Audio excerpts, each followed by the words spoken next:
全球最大的加密货币交易所币安资产旁专门公司拿头联邦法 Après 4 mois de spéculation sans fin et d'actualité partout dans le monde à ce sujet, CZ a été libéré de prison, il est sorti de prison.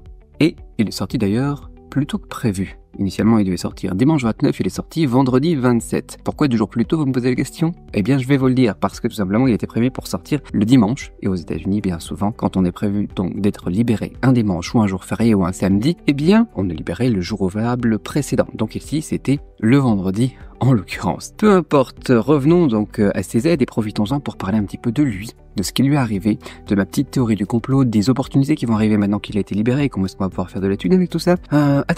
Attaquons tout ça. Initialement, CZ, il a été accusé par le gouvernement américain de 3 crimes. Le blanchiment d'argent, l'exploitation d'une entreprise de transfert de fonds, des choses comme ça sans licence, et surtout les violations des sanctions américaines. Et pour ça, donc, il a été condamné à une amende de 50 millions de dollars lui personnellement et Binance à une amende de 4,3 milliards de dollars. Certains responsables américains ont d'ailleurs déclaré qu'il s'agissait de la plus grosse amende jamais infligée à une entreprise. Et donc au final, voilà, on a CZ qui est aussi condamné à 4 mois de prison et maintenant il a enfin temps pour lui de sortir. Mais du coup, c'est quand même une sorte de théorie du complot quand on va réfléchir un petit peu aux crimes pour lesquels ils ont été accusés et la prison et les choses comme ça et cette amende record, tu vois.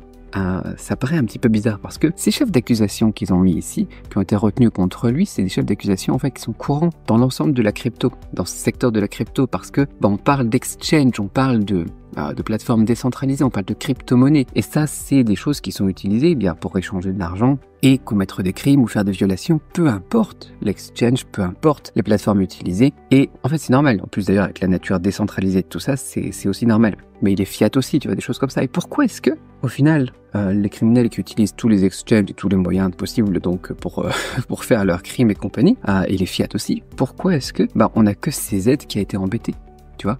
Pourquoi est-ce qu'il est le seul à être arrêté et condamné à une amende pour ça? On n'est pas pareil que dans le cas de SBF, où SBF avait détourné, tu vois, l'argent de ses propres clients pour satisfaire ses désirs personnels.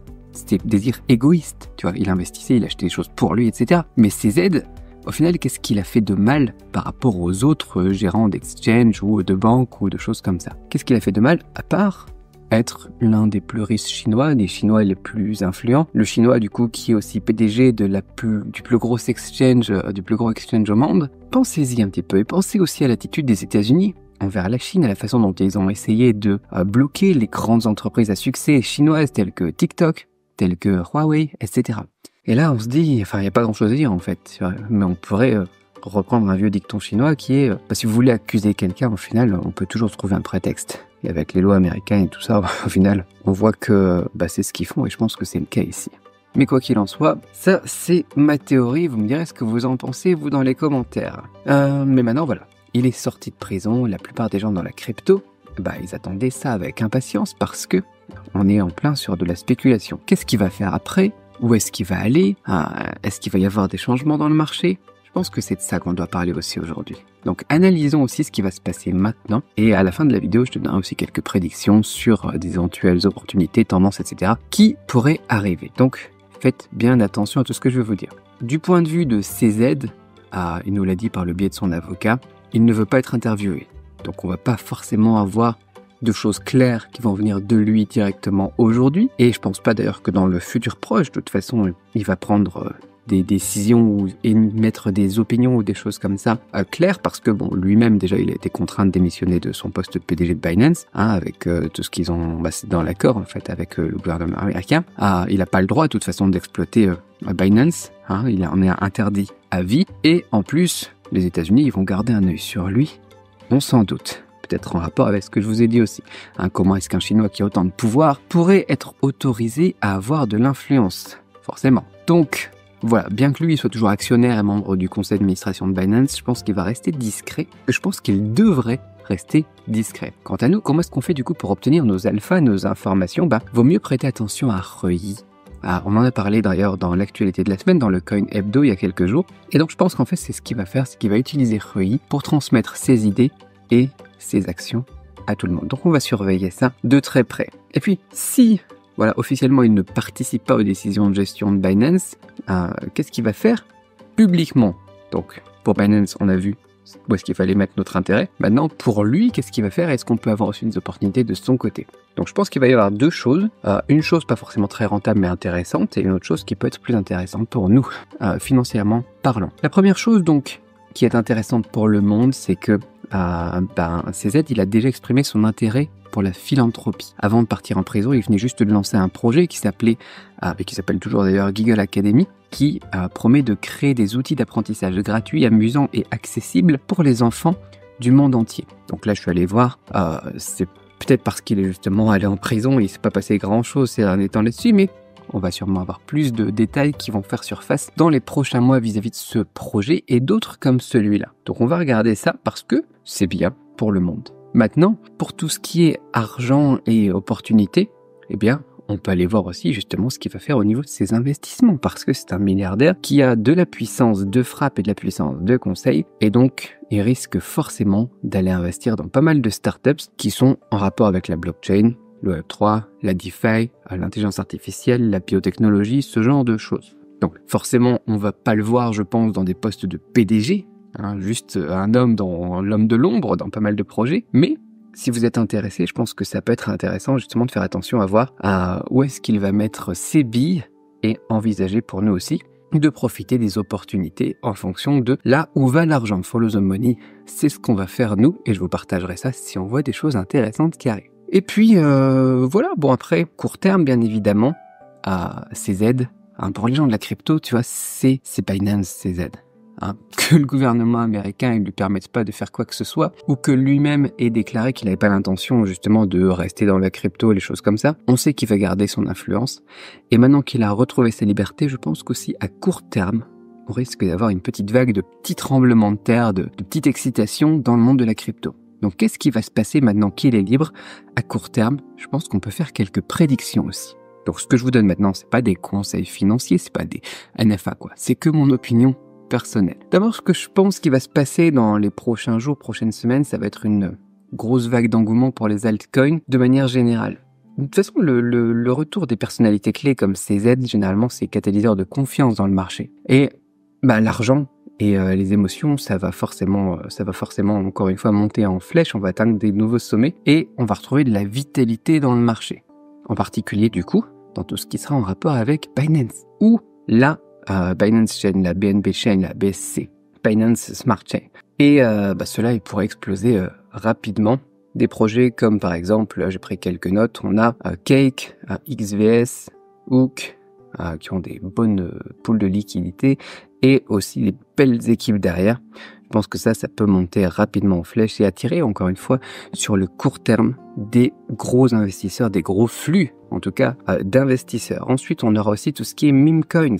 Forcément, sur toutes les chaînes de meme coins, on va avoir des trucs en rapport avec ces libérations de prison. À chaque fois, quand on a des news, là où est l'attention, tout simplement, on regarde les gens, on retrouve des meme coins. Ça fera la même chose encore une fois. C'est comme ça, c'est un fait. Par exemple, on a cette photo qu'on revoit toujours et de plus en plus d'ailleurs sur X, sur Twitter, et tout le monde aime bien cette photo et elle ressort partout et on a des meme coins qui ont déjà commencé à popper et forcément on va en retrouver d'autres et il va y avoir des bonnes opportunités à saisir. Et d'ailleurs, les meme coins aussi sur la chaîne BSC qui sont plutôt récents, je pense qu'ils vont en profiter aussi. Je pense notamment au memecoin 4. Celui-ci performe particulièrement bien sur la BSC ces derniers temps. Et la libération de prison de CZ pourrait être un catalyseur pour atteindre un nouvel ATH.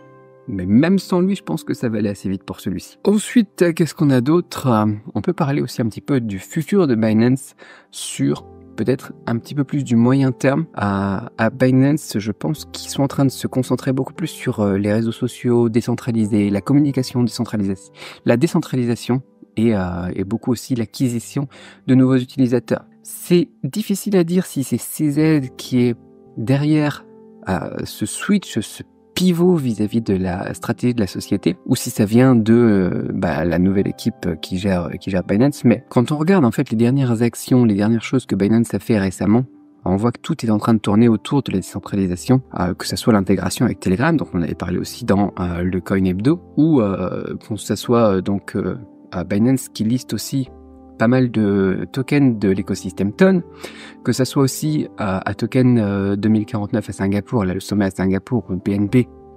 La chaîne BNB a annoncé les gagnants de tout ce qui était l'Incubation Alliance. Ils ont annoncé aussi toute une série de mesures pour supporter les développeurs du Web3. Et tout ça, c'était orienté aussi là vers l'acquisition de plus de trafic et de plus d'utilisateurs. La mass adoption, l'adoption de masse, comme ils disent. Et c'est vraiment un gros changement de vision de la part de Binance. Et on va voir ce que ça va donner du coup avec la sortie de CZ. Ça peut être un gros catalyseur pour continuer à aller dans ce sens-là. Ou bien alors, ça pourrait être un petit choc en interne. Mais en fait, on a pas mal de gens qui disent que ce concept de décentralisation, d'avoir plus d'utilisateurs, de travailler sur le trafic, etc., c'est pas en ligne avec la vision en fait de CZ que ce qu'il avait avant, qui était plus concentré sur tout ce qui était les valeurs d'application, des choses comme ça de la blockchain. Mais je suis pas d'accord. Et moi, je pense que CZ, ça va être un catalyseur pour ça aussi parce que CZ, il était en prison que pendant 4 mois en fait. Je pense pas que quelque chose qui serait complètement contraire à sa vision et à sa philosophie puisse se faire sans son consentement, ça se dit ça en français, sans son avis en si peu de temps. Donc je pense qu'en fait c'est lui qui est derrière ça et qui se met à supporter davantage l'adoption de masse et la décentralisation. Ce qui m'étonnerait pas en fait parce que ce serait un beau pied de nez aussi vis-à-vis des gouvernements justement et de la centralisation de ce monde centralisé qui lui a mis un coup de pression, des grosses amendes et des mois de prison. Et donc j'aime bien ça, moi. J'aime bien ça parce que ça va dans le sens des choses que j'apprécie, la décentralisation, les choses comme ça, parce que ça va forcer aussi Binance à innover davantage. Comment est-ce qu'on peut progresser dans ce monde sans innovation et en plus ramener plus d'utilisateurs, plus de trafic, l'adoption de masse, plus de liquidité du coup aussi dans l'industrie de la crypto, c'est forcément bénéfique sur le long terme pour le marché. Donc c'est pas mal. Pour Binance, ça peut être difficile de faire ce pivot parce que vont devoir bosser plus dur en fait pour que la société elle reste en bonne santé et qu'elle reste profitable. Mais dans tous les cas, je pense que c'est la route et le chemin à suivre et je vais suivre ça de près et bien évidemment toujours partager tout ça avec vous. Voilà.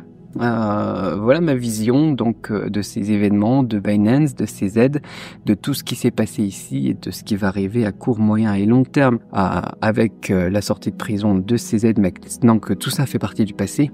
Il va y avoir du changement, ça c'est sûr, on va continuer à faire attention à tout ça, j'ai fait mes petites prédictions, on va voir ce qui se réalise, ce qui se réalise pas et j'ai hâte de voir ce que CZ va nous apporter de nouveau après ces mois de prison, voir la personne qu'il est devenu et on va voir tout ça ensemble. Si vous avez aimé la vidéo d'aujourd'hui, abonnez-vous et on se dit tout simplement à très vite dans la prochaine. Bye bye.